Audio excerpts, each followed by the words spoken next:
नदी किनारे नंदनपुर नाम का छोटा सा गांव था। वैसे गांव था छोटा, पर दिल बहुत बड़ा था। इस गांव का सबसे प्यारा व्यक्ति था डाकिया राघव। राघव की उम्र 40 वर्ष की होगी। दुबला पतला शरीर, पर कदमों में हमेशा फुर्ती। साइकिल पर घंटी और कंधे पर झूलता पुराना बैग, यही थी राघव की पहचान। हर सुबह 10 बजे तक लोग पता नहीं कहाँ से रास्ता ताकने आ जाते हैं। हर किसी को उसका इंतजार होता है। अरे राघव भैया, चिट्ठी आई क्या? आज शहर से मेरे बेटे की चिट्ठी आएगी ना। राघव भैया, शहर से पैसा वाला मनी ऑर्डर लाए हो क्या? इसी तरह से गांव का हर आदमी उसके आने पर मुस्कुराता था।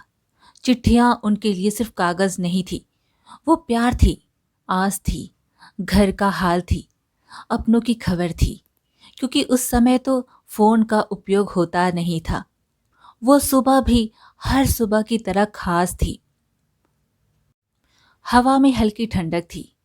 नदी का पानी थोड़ा तेज बह रहा था। राघव हमेशा की तरह अपनी साइकिल घुमाते हुए गांव पहुंचा। उसके चेहरे पर हमेशा की तरह एक प्यारी सी मुस्कुराहट थी। वो गांव की चौपाल की ओर बढ़ा। चौपाल में लगे नीम के पेड़ के नीचे सभी लोग इकट्ठे थे। सब कोई उसी का इंतजार कर रहे थे, मानो कोई खास व्यक्ति आने वाला हो। राघव वहां पहुंचते ही बोलने लगा, राम राम सबको। अरे, आज सब ऐसे खड़े हो? आज ज्यादा चिट्ठियां नहीं हैं, सिर्फ 3-4 ही हैं। अरे, ये क्या बोल रहा है राघव? तभी भोला नाम के एक व्यक्ति ने कहा, आज तो मेरी बिटिया की चिट्ठी आनी थी, जो उसने ब्याह के बाद पहली बार लिखी है। जल्दी देखना, आई है ना उसकी चिट्ठी। राघव ने मुस्कुराते हुए कहा, हाँ भोला काका, आई है आपकी बिटिया की चिट्ठी। चिट्ठी लेकर थोड़ा मुंह तो मीठा कराओ, क्या पता तुम नाना बनने वाले हो। उस भोला काका ने खुशी से कहा, तेरे मुंह में शक्कर। यदि खुशखबरी हुई तो तुझे मिठाई के साथ साथ बख्शीश भी दूंगा। अब जल्दी से चिट्ठी दे दे, इंतजार नहीं हो रहा। हाँ काका, आपको चिट्ठी देने के लिए तो आया हूं। ये लो आपकी चिट्ठी। कहते हुए राघव ने थैली में हाथ डाला। तभी उसकी भौवें सिकुड़ गई। उसने झोली में से सारी चिट्ठी निकाली और अलट पलट कर देखने लगा। भोला काका बोले, क्या हुआ, देना चिट्ठी? राघव ने कहा, अरे यह कैसे? यह चिट्ठी तो इसी बैग में होनी चाहिए थी, पर नहीं है, कहाँ गई? कहते हुए राघव के चेहरे पर चिंता की लकीर आ गई। भोला काका की आंखें हैरानी से फैल गई। वो चिंतित होकर पूछने लगी, क्या कहा? चिट्ठी नहीं है, मतलब खो गई? मेरी बेटी की पहली चिट्ठी खो गई। कहते हुए उनकी आंखें नम हो गई। राघव भी परेशान हो गया।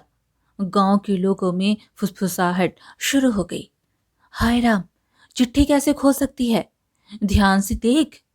राघव से कभी गलती नहीं होती। वो हर चिट्ठी समय से सुरक्षित लेकर आता है। कुछ तो गड़बड़ है। गांव वालों की बातें सुनकर और चिट्ठी नहीं मिलने के कारण राघव भी परेशान हो गया। मुझे अच्छी तरह से याद है, मैंने खुद डाकघर में इसे अपनी थैली में रखा था, पर अब गायब हो गई। ये कहते हुए राघव की नजरें झुक गईं। ऐसा पहली बार हुआ था कि कोई चिट्ठी उसके झोले से गायब हुई हो। दोपहर को राघव वापस डाकघर गया। डाकघर का बाबू लालचंद बूढ़ा और गुस्सैल था। राघव ने लालचंद से कहा, बाबूजी, एक चिट्ठी गायब है, भोला काका की बेटी की। लालचंद बाबू ने कहा, मैंने देखा था, तुमने बैग में डाली थी। अगर गायब है तो किसी ने जानबूझकर निकाली होगी। उनकी बात सुन राघव हड़बड़ा गया। वो सोच में पड़ गया कि ऐसे कैसे चिट्ठी गायब हो सकती है, वो भी उसके बैग में से। कोई किसी की चिट्ठी क्यों निकालेगा? उसने कहा, कौन निकालेगा मेरे बैग से चिट्ठी? चिट्ठी में क्या हो सकता है? लालचंद बाबू ने कहा, आज सुबह एक आदमी यहां आया था, काला कुर्ता पहने। उसकी हरकतें अजीब थी। मैं उसे नहीं जानता था। वो कुछ देर बैग के पास रुका था। मुझे शक है, हो ना हो यह उसी का काम है।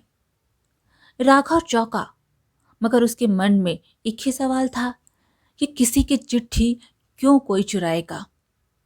लालचंद बाबू ने कहा, राघव, क्योंकि चिट्ठियां कभी कभी ऐसे राज खोलती हैं जो लोग दुनिया से छुपाना चाहते हैं। राघव का दिल धड़क उठा। वो समझ नहीं पा रहा था कि उस चिट्ठी में ऐसा क्या था जो किसी के राज खोल देता। शाम तक पूरे नंदनपुर में खबर फैल चुकी थी कि राघव के थैले में से किसी ने भोला की बेटी की चिट्ठी चुरा ली। सब लोग परेशान थे। गांव में पहली बार ऐसा हुआ था कि किसी की चिट्ठी चोरी हुई थी। गांव वाले आपस में बातें करने लगे।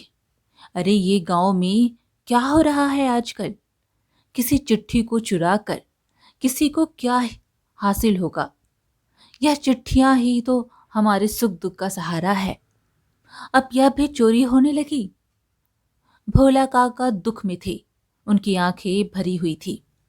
उनकी बेटी की लिखी पहली चिट्ठी उनके लिए अमूल्य थी, मगर अब वो नहीं मिल रही थी।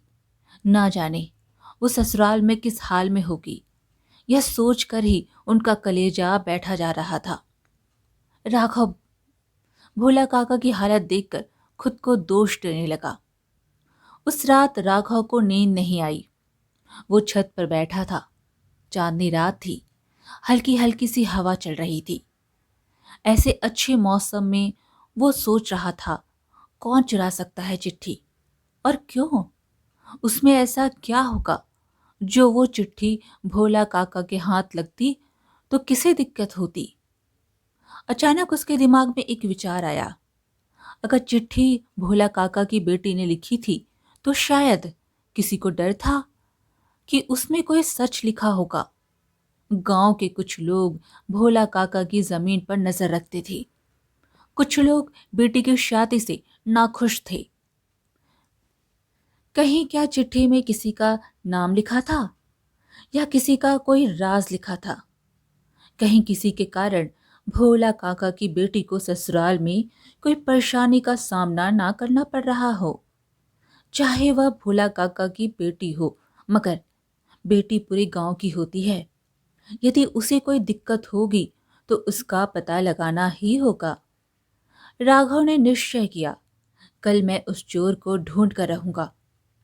सुबह होते ही राघव बाबू लालचंद के पास गया। लालचंद मानो उसी के आने का इंतजार कर रहे थे। उसे देखकर मुस्कुराने लगे। राघव ने उनसे पूछा, बाबूजी, वो काला कुर्ता पहना आदमी की कोई पहचान बता सकते हो क्या? कोई निशान या कुछ और? राघव की बात सुनकर लालचंद सोचने लगा। तभी उसे अचानक याद आया और वो बोले, पता नहीं, अजनबी था। पहले कभी नहीं देखा था, पर उसके बाएं हाथ पर नीले रंग का टैटू था जिस पर राम लिखा हुआ था। शायद तुमने गांव में किसी को देखा हो जिसके हाथ में टैटू बना हो। खुद से ही बातें करता हुआ राघव जग्गू के बारे में सोचने लगा। जग्गू शराबी था, झगड़ालू था और कई बार गांव वालों से उलझ चुका था। क्या वही चोर था? जग्गू का घर गांव के किनारे था। राघव वहां गया। दरवाजा खुला था। अंदर बिखरा सामान, गंदी बोतलें और एक पुरानी पेटी, पर जग्गू वहां पर नहीं था। राघव की नजर पेटी पर पड़ी। पेटी थोड़ी खुली हुई थी।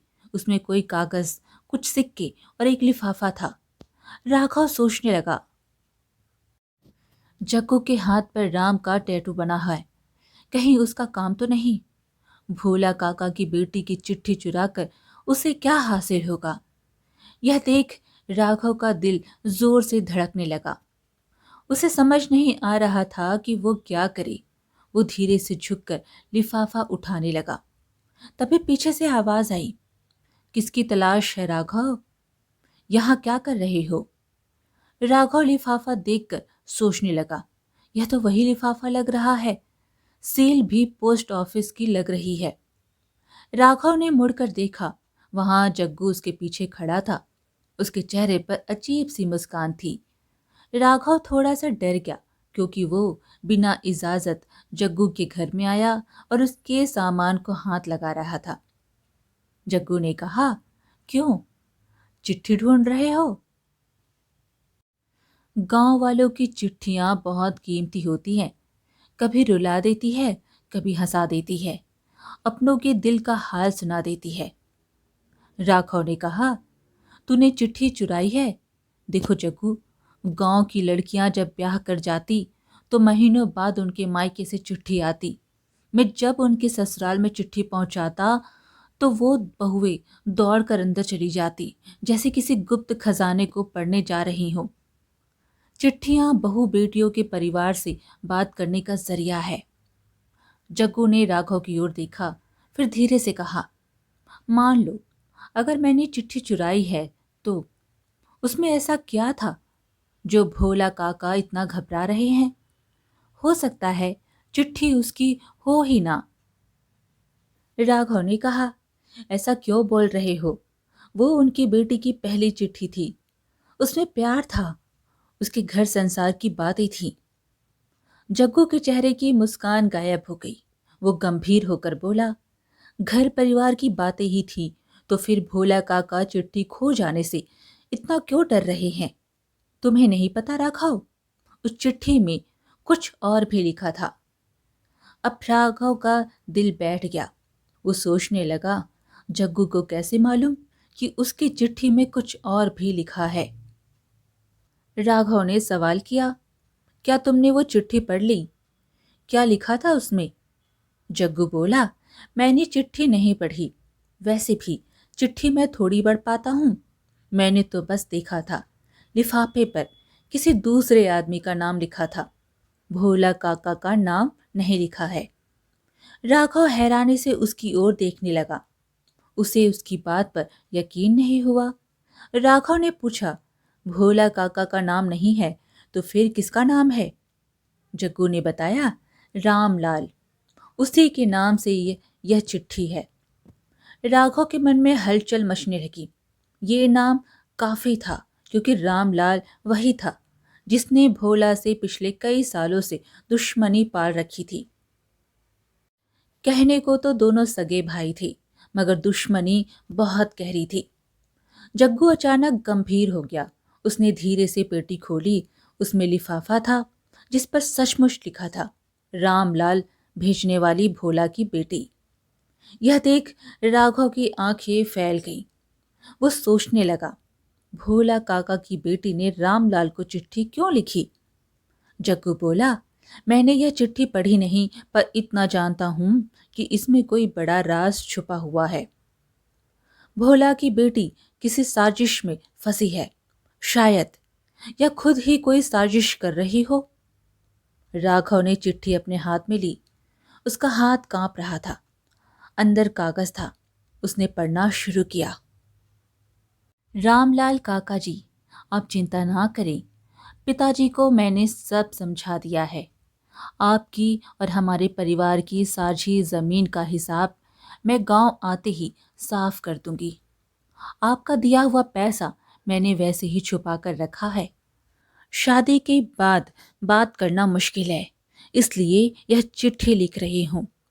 आप पैसों का जिक्र किसी के भी सामने मत करना। चिट्ठी पढ़कर राघव सन्न रह गया। उसे यकीन ही नहीं हो रहा था कि भोला काका की बेटी ने अपने चाचा के साथ मिलकर अपने ही पिता के खिलाफ साजिश रची। जग्गू ने कहा, देखा, मैंने कहा था ना कि यह साधारण चिट्ठी नहीं थी।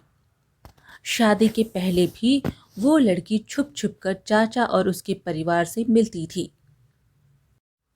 अब ये पैसे की बात, कहीं उसने धोखे से अपने पिता की जमीन तो चाचा को नहीं बेच दी? जग्गू की बातें सुन और वो चिट्ठी पर राघव ने सोचा, यह तो धोखा है, धोखे की चिट्ठी है।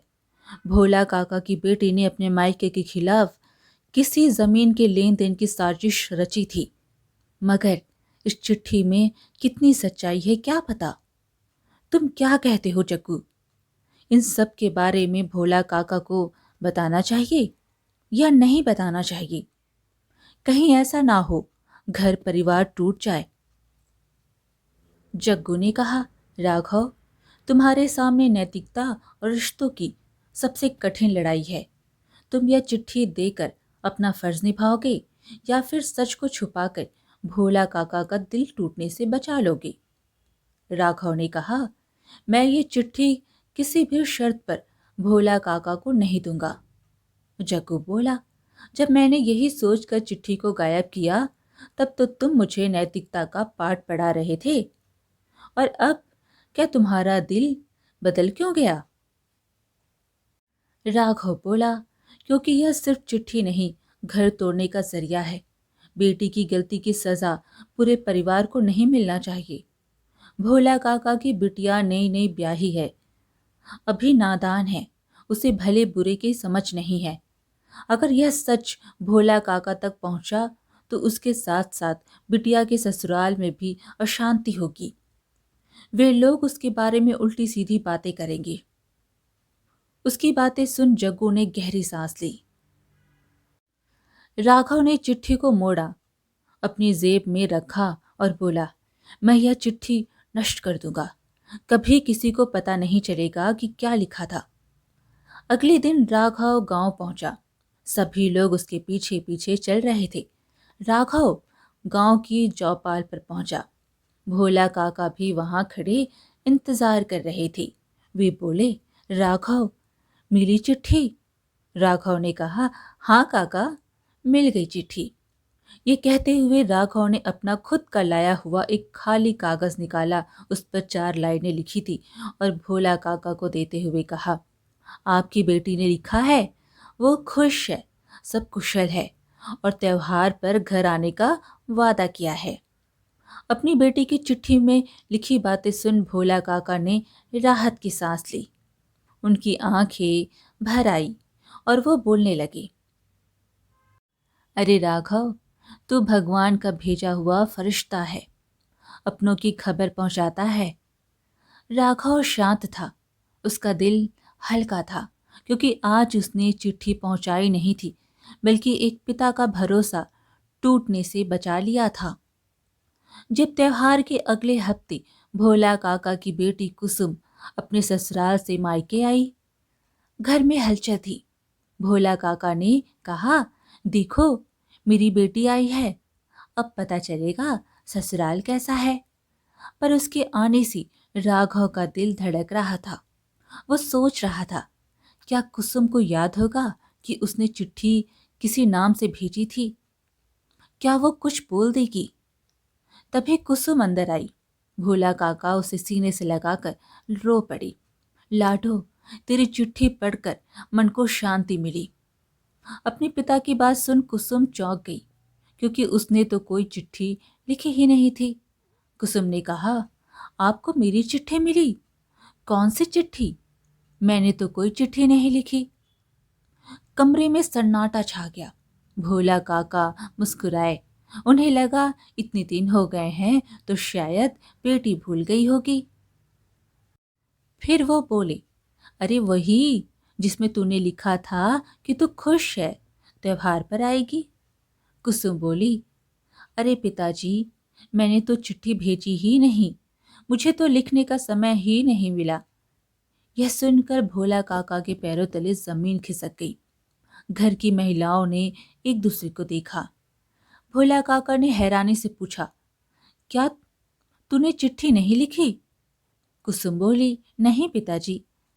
अब भोला काका को नजरें राघव पर टिक गई। राघव ने सर झुका लिया। वो डर रहा था कि कहीं सच ना खुल जाए। भोला काका आगे बढ़कर राघव के कंधे पर हाथ रखते हुए बोले, कोई बात नहीं बेटा, शायद इसके ससुराल वालों ने इसकी खबर देने की चिट्ठी डाल दी होगी। तू तो हमारा भरोसा है। राघव की आंखें नम हो गई। उसके मन का बोझ कुछ हल्का हुआ, पर सच अभी भी उसके सीने में धड़क रहा था। दोपहर होने तक राघव ने यह खबर रामलाल तक पहुंचा दी कि कुसुम की चिट्ठी मिल गई है। रामलाल समझ गया कि उसकी भतीजी के साथ मिलकर उसने जो साजिश रची थी अब वो शायद खुलने वाली है। शाम के समय वो चौपाल पहुंचा। उसके चेहरे पर अजीब सी अकड़ थी। उसने भोला से कहा, भाई साहब, मैंने सुना है कि आपकी लाडो ने चिट्ठी भेजी थी। जमीन के कागजों का हिसाब भी लिखी होगी, इसलिए आपने पंचायत बुलाई है। भोला काका ने कहा, कौन से कागज? पंचायत मैंने नहीं बल्कि राघव ने बुलाई है। सारे गांव वाले कान खड़े कर सुनने लगे। राघव की सांस अटक गई। रामलाल ने कहा, मैं उस जमीन की बात कर रहा हूं, वही 4 बीघा जमीन जो शादी से पहले तुमने उसे देने का वादा किया था। वो हिसाब मैंने ही रखा था, मैंने उसे सब बता दिया। भोला काका गुस्से में लाल पड़ गए और बोले, तो फिर जमीन के पीछे पड़ गया रामलाल, उस जमीन पर तेरा कोई हक नहीं। रामलाल ने कहा, भाई, कुसुम ने खुद चिट्ठी लिखकर बताया था कि वो समझ लेगी सब, तुम क्यों बात छुपा रहे हो? कुसुम अब रो पड़ी। वो डर गई, उसे कुछ समझ ही नहीं आया और वो अपनी ही लिखी चिट्ठी से मुकर गई और बोलने लगी, चाचा जी, मैंने ऐसी कोई चिट्ठी नहीं लिखी। अब तो चौपाल में हलचल मच गई। अब रामलाल झुंझला गया और बोला, फिर यह चिट्ठी किसने भेजी और किसके कहने पर?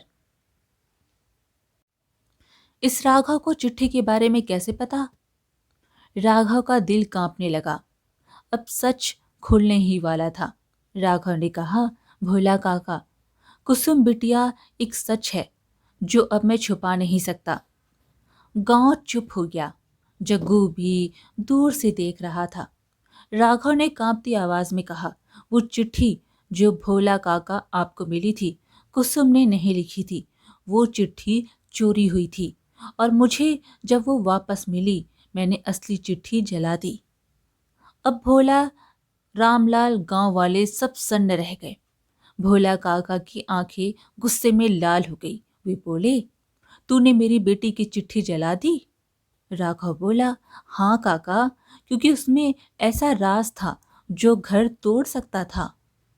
भोला काका जमीन पर बैठ गए। उनके हाथ कांप रहे थे। साथ ही गुस्सा आ रहा था कि राघव ने उनकी बेटी की चिट्ठी क्यों जला दी। वे गुस्से से बोले, तुमने वो चिट्ठी क्यों जला दी? वो तो मेरे लिए थी। राघव ने कहा, क्योंकि आप दोनों भाई अपनी जायदाद के झगड़े में बेटी को मोहरा बना रहे थे। चिट्ठी में लिखा था कि वो तुम दोनों के नाम पर पैसा और जमीन का हिसाब रखेगी। बिटिया नादान थी, उसे लगा वो 2 घरों के बीच पुल है, पर असल में आप रामलाल उसकी नादानी का फायदा उठा रहे थे। गांव वाले सहम गए। कुसुम के आंसू रुक नहीं रहे थे। उसे समझ आ गया था कि उससे कितनी बड़ी गलती हो गई। भोला काका ने पूछा, कुसुम, क्या तूने किसी से पैसे लिए? कुसुम ने रोते हुए कहा, पिताजी, नहीं। चाचा ने शादी के पहले मुझे कहा था कि उनकी तरफ से मेरी शादी में आपकी मदद है। मैं डर गई। मैं नहीं जानती थी कि वो जमीन का झगड़ा है। अब पंचायतें बैठे। गांव के बुजुर्गों को बुलाया गया। पंचों ने रामलाल को फटकार लगाई। सरपंच ने कहा, कुसुम बिटिया को लालच देकर भाई के घर में फूट डालना बड़ा पाप है। कुसुम को किसी बात का दोष नहीं दिया जाएगा। जमीन का पुराना बंटवारा जैसा का तैसा रहेगा। रामलाल को पंचायत के सामने माफी मांगनी पड़ेगी और राघव को उसकी समझदारी के लिए गांव सम्मान देगा, क्योंकि उसने परिवार को टूटने से बचाया है। रामलाल ने भारी मन से सिर झुका दिया। कुसुम ने कहा, पिताजी, मुझे माफ कर दो पिताजी, मुझे पता ही नहीं था कि मैं किस जाल में फंस रही थी। भोला काका ने रोते हुए उसे गले लगा लिया। कुछ दिनों बाद जब कुसुम वापस ससुराल जाने लगी तो उसने राघव को एक असली चिट्ठी पकड़ा दी और बोली, इस बार यह सच्ची चिट्ठी है, पिताजी को दे देना कि आज उनकी बेटी सच में खुश है। राघव मुस्कुराया और साइकिल पर घंटी बजाता हुआ निकल पड़ा। क्योंकि नंदनपुर में प्यार की डोर चिट्ठियों से ही तो जुड़ी रहती थी। आज की कहानी यहीं पर समाप्त हुई। फिर मिलेंगे एक और कहानी के साथ। कहानी पसंद आए तो कमेंट में हरे कृष्णा जरूर लिखें और चैनल को सब्सक्राइब करना बिल्कुल ना भूलें। धन्यवाद।